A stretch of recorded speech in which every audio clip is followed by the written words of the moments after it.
지금으로부터 100여 년 전 우리 조상들에게는 이 서양에서 건너온 자유결혼 그리고 자유이혼이라는 개념이 참 낯설었나 봅니다. 이 1896년에 발간된 이 독립신문 논설란을 한번 봐보실까요? 서양의 결혼과 이혼 제도를 이렇게 소개하고 있습니다. 이 남의 나라에서는 서로 단단히 사랑하는 마음이 있으면 서로 맹세하되 서로 사랑하고 서로 공경하고 서로 돕겠다고 하며 만일 남편이나 아내가 약속한 대로 행신을 하지 아니하면 그때는 부부의 의를 끊는 법이라. 하지만 보신 것처럼 이 남녀의 자유로운 의사와 당사자의 합의가 결혼과 이혼의 핵심 조건이라는 것만큼은 정확하게 알고 있었던 거죠. 그런데 오늘 재구성할 판결은 부부 중에 어느 한 사람이 혼인관계를 지속할지 의사를 표현할 수 없는 상황에서 벌어졌던 이혼 소송을 다룹니다. 사고를 당했거나 병에 걸려서 의식이 없는 남편을 대신해서요. 시댁 가족이 아내에게 혼인 파탄의 책임을 묻겠다며 제기한 이혼 청구 소송. 아내는 받아들일 수 있었을까요? 또 우리 법원은 이 소송에서 어느 쪽의 손을 들어줬을까요? 판결의 재구성에서 확인해 보시죠. 의식불명 상태인 남편을 두고 외도를 한 아내입니다. 그런 아들을 대신해서 이혼 소송을 제기한 시부모가 있고요. 이들이 주인공이죠. 최영희 평론가님, 네. 사연은 어디서부터 시작하나요? 결혼부터 시작이죠. 저보다 결혼 선배입니다. 1986년에 결혼을 하신 부부였어요. 예. 그런데 결혼 9년 차쯤 됐을 때 시아버지가 회사를 세웁니다. 창업을 해요. 그리고 회사가 잘 번창을 해서 커집니다. 요 무렵에 이미 자녀가 둘이 있었어요. 네. 결혼 생활 9년 정도 했을 때 시아버지는 회사의 이제 오너가 됐고, 그리고 이제 결혼 18년 차쯤 됐을 때 이제 드디어 시아버지가 창업주지만 자신의 남편, 이 배우자에게 이 사업을 물려줍니다. 그래서 지분을 거의 50.3%, 그러니까 과반 이상 가졌으니까 명실공히 오너죠. 그렇죠. 남편이 대표이사가 된 그런 부부의 아내였습니다. 시아버지가 차린 회사의 대표로 취임한 남편, 그리고 토끼 같은 자녀 2명을 낳은 아내, 뭐 남부러울 것 없이 살았을 것 같은데 비극은 언제부터 시작이 됐나요? 예, 2005년 8월경이었는데요. 네. 갑자기 남편이 원인을 알 수 없는 뇌질환으로 쓰러졌습니다. 그런데 여러 대형 병원들을 전전했지만 병세가 나아지지 않고 점점 악화되더니 급기야 2008년부터는 아예 요양병원에서 네. 이제 치료를 받아야 될 정도로 의식불명 상태가 되어버렸습니다. 그렇군요. 집안에 뭐 아픈 사람 한 사람만 있어도 웃음꽃이 사라지기 마련인데 그러면은 남편이 이렇게 아프고 난 다음에 이혼 얘기가 나오는 건가요? 아니요, 전혀 그렇지 않았습니다. 예. 남편이 의식불명이 된 지 4개월 뒤에 이 시아버지가 설립했고 남편이 대표이사를 맡고 있던 그 대표의 이사로 아내가 취임을 합니다. 왜냐하면 남편이 이제 정상적으로 회사를 경영할 수 없는 상황이니까 아내가 남편 대신 대표를 맡기로 한 거죠. 남편이 가지고 있던 이 회사의 지분 50.3%를 물려받았어요. 회사를 정상적으로 운영해야 되니까 시아버지도 이 부분을 양해했기 때문에 이제 가능했던 것이었고요. 회사를 운영하면서도 이 아내, 아픈 남편을 위해서 큰 자식과 번갈아 가면서 회복 가능성이 없는데도 불구하고 남편의 곁을 지키면서 간호를 하기도 했습니다. 회사 일 보랴, 남편 간호하랴, 뭐 정신이 없었을 것 같은데 이 와중에 아내가 넘지 말아야 할 선을 넘었다고요? 그렇습니다. 2005년도에 남편을 간호도 하고 회사 대표로서 일하던 중에 40대 여성이다 보니까 성적인 문제가 있어서 그 회사 남자 직원하고 모텔에 들어가 투숙하는 거를 시집 쪽에서 발견을 시댁에서 발견을 한 거군요. 물론 뭐 거기에 신변센터를 붙였는지는 모르겠지만 확인이 됐어요. 그러니까 이제 부정한 여인이 되고 간통죄가 됐기 때문에 문제가 된 거죠. 당신은 간통죄가 있을 때니까. 그렇죠. 네. 일단 아내 입장은 차치하고서 시댁 입장에서 뭐 아내 믿고 지분까지 다 넘겼는데 남편의 몸 상태가 그렇게 된 지 1년 만에 다른 남자와 간통. 바람이 났다. 네, 경로했죠. 시댁은 경로 뭐 할 수밖에 없습니다. 이런 상황이면. 예. 사실은 그동안 긴 기간의 뭐 병수발과 뭐 회사 경영 다 그거보다는 지금 터진 사건을 봤을 때 야, 우리 집에 이런 사람을 둬도 되겠느냐.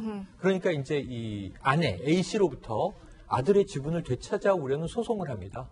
적법한 절차가 아니었다. 형사 고발을 해서 소송도 전개가 되고요. 아까 말씀하신 대로 간통죄는 2015년에 없어지는데 간통죄가 폐지되기 10년 전이에요. 네. 당연히 간통으로 걸기도 했습니다. 아, 그렇군요. 뭐 이 정도면은 결국 아들하고 며느리하고 떼어놓기 위한 거 아니겠습니까? 예, 결국 맞습니다. 이혼 소송까지 갔겠죠. 네, 결국에는 그 부정한 행위, 배우자의 부정한 행위는 재판상 이혼 사유가 됩니다.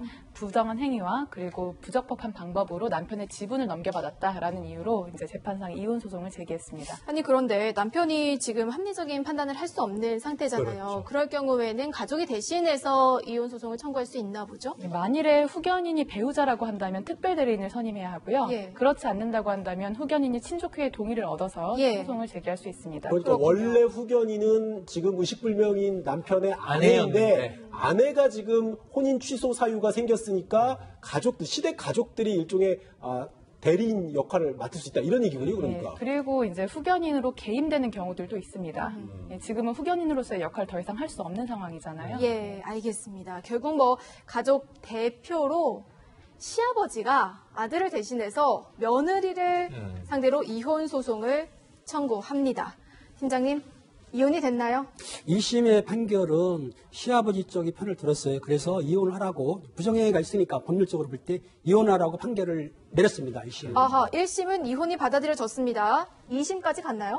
2심에서는 판결이 뒤집혔습니다. 예. 2심 재판부도 인정한 건 그런 거예요. 만약에 배우자가 부정행위를 했고 상대편 배우자가 이 자신의 그 배우자의 이혼을 원한다면 그렇다면 그 사유만으로도 재판상의 이혼 사유가 된다. 이렇게 얘기는 했는데 하지만 이번 사건은 조금 다르다고 봤어요.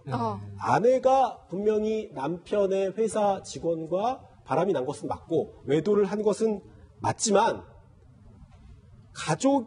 남편의 가족이 실제로 친족의 동의를 얻었다고 그럴 볼만한 정황은 보이지 않는다는 거죠. 예. 그러니까 이혼을 원한다고 남편의 의사를 추정할 만한 게 뭐가 있느냐?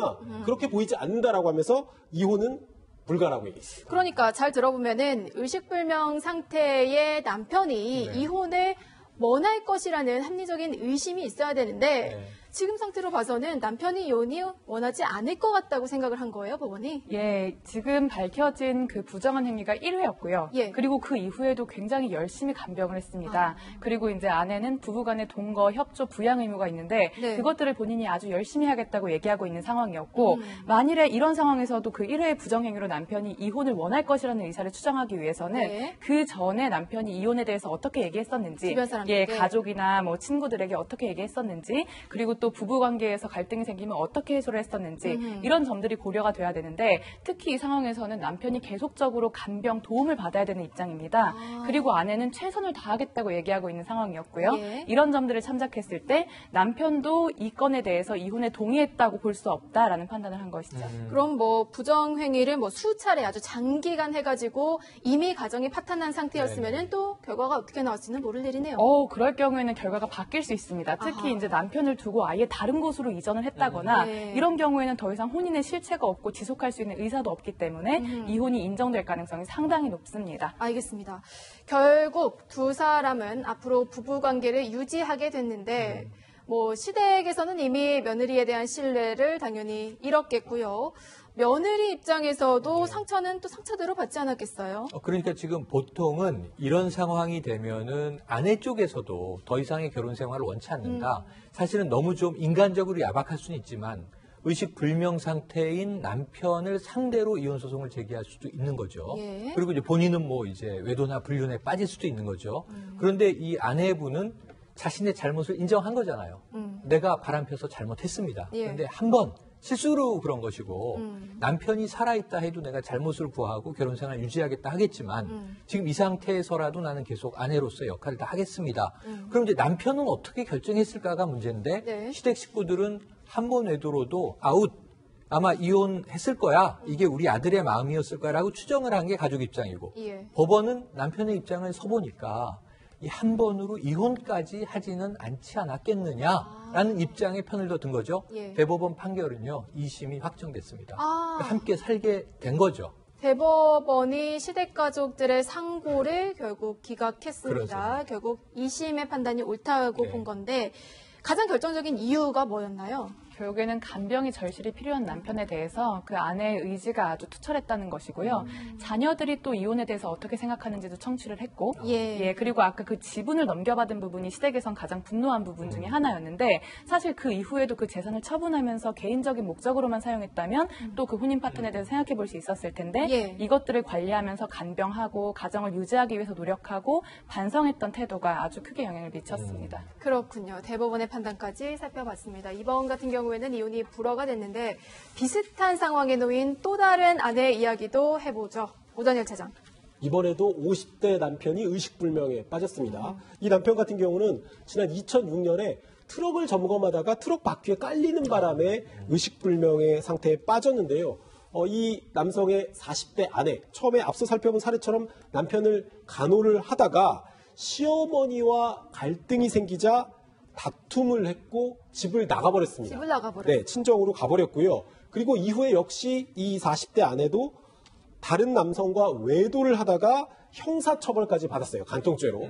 그렇기 때문에 앞서 상황과는 조금 아내의 행동이 달랐던 거죠. 그러네요. 이번에도 의식불명 상태인 남편을 두고 바람을 피운 아내의 이야기인데 굉장히 비슷한 경우죠. 근데 이제 다른 것은 아내가 시댁과 남편과의 사이가 굉장히 안 좋아가지고 집을 나갔다는 정도네요. 우 차장님의 발언에 반대합니다. 조금 다른 게 아니고 많이 다르죠. 많이 다릅니다. 상황이 다르죠. 그러니까 외도나 불륜이라는 점에서는 같지만 아까 일회성 외도인데 남편의 입장에서도 이 배우자의 도리를 다 하려고 하는데 내쳤겠느냐라는 게 또 이제 법의 판단이었잖아요. 이번 경우 완전히 다른 게 배우자의 책무를 다 내팽개치고 가출했어요. 그러면 결혼 유지의 의사가 없는 거잖아요. 이 아내는. 남편은 지금 아픈 상황인데 그래서 이제 민법을 들여다보니까 재밌는 대목이 있더라고요. 뭐냐면은 부모 자식 간의 부양 의무보다 배우자 간의 이 부양 의무가 우선한다는 거예요. 그러니까 사실은 이 배우자가 버리고 간 아들이 아파서 몸져 누워 있으면 부모가 계시다면 부모가 돌볼 것이고 자식이 있다면 자식이 돌볼 것인데 법적인 부양의 책임 1순위는 이게 아내와 남편 사이예요. 배우자예요. 그래서 어찌 보면은 법적으로는 항상 상속이라든가 여러 문제에서 혈연을 그렇게 강조하고 우리가 배우자끼리는 우리는 촌수가 없어 이런 얘기도 하지만 이 부양의 책임을 져버렸다는 점에서 이 아내는 아까의 아내와는 불륜 외도의 여부를 떠나서 부양을 버리고 그 부양의 책임을 버리고 달아나 버렸다. 이 점에서 굉장히 큰 차이를 보였습니다. 부양의 의무를 아내가 져버렸습니다. 이렇게 되면은 만약에 후견인이 아내였으면은 후견인이 바뀔 수도 있겠네요. 그렇죠. 이 아내가 이제 가족과 상의도 없이 금치산 신청을 해가지고 법원으로부터 금치산자 남편 선고를 받았어요. 그 후견인이 된 거죠. 됐는데 이런 부정을 저지르니까는 그 후견인 제도 박탈이 되는 건데 아까 말씀하신 그 간통죄에 있어서 시어머니가 고소를 안 했어도 상대 남의 여자, 쉽게 해서 부인이 고소하게 되면은 처벌받거든요. 이런 문제다 보니까는 복잡한 일이 생기는데 어떻든 간에 후견인을 박탈한 거죠. 그렇군요. 자, 이후에 후견인이 아내에서 시어머니로 변경이 됐고요. 이 시어머니가 아들 부부의 이혼 소송을 제기했습니다. 판결 어떻게 났죠? 앞서 다룬 사례랑은 정반대로 시어머니 쪽 손을 들어줬습니다. 물론 며느리는 이렇게 얘기를 했어요. 아니 남편이 의식불명 상황인데 어떻게 이혼 의사가 있다고 확인할 수가 있느냐라고 얘기를 했지만 1심 재판부의 선고 내용을 보면 아주 따끔하고 매섭습니다. 병상에 누워있는 남편을 버려둔 채 친정으로 돌아가서 다른 남성과 간통을 한 것, 이건 이혼 사유에 해당한다라고 본 거죠. 그러니까 부부로서의 의무를 아내가 먼저 져버렸으니까 혼인 파탄의 책임도 아내에게 있다고 본 겁니다. 이혼하라고 했고요. 며느리가 즉시 항소를 했는데요. 2심 재판부도 1심 재판부와 같은 의견을 유지했습니다. 이 법정 대리인이 한 이혼 청구지만 남편 본인의 의사라고 추정할 만한 이런 근거가 있다면 그걸 허용하는 게 남편을 보호하는 데 기여하는 길이다라고 얘기하면서 1심의 판단을 그대로 유지했죠. 결국 이제 금치산자가 이혼을 원하는지 따지기 위해서 여러 조건이 있지만 이혼 사유가 확실하면은 결국 이혼을 해도 된다 이건가요? 이혼 사유가 확실한 것도 있어야 하지만 그 당사자 본인의 의사를 추정할 수 있는 그런 증거 자료들이 확실하고 명백한 때에는 이혼이 가능하다라는 것입니다. 알겠습니다. 자, 의식불명이 된 아들 대신에 며느리에게 이혼 소송을 제기한 시부모에게 각기 다른 판결이 내려진 사연. 오늘 판결의 재구성으로 살펴봤고요.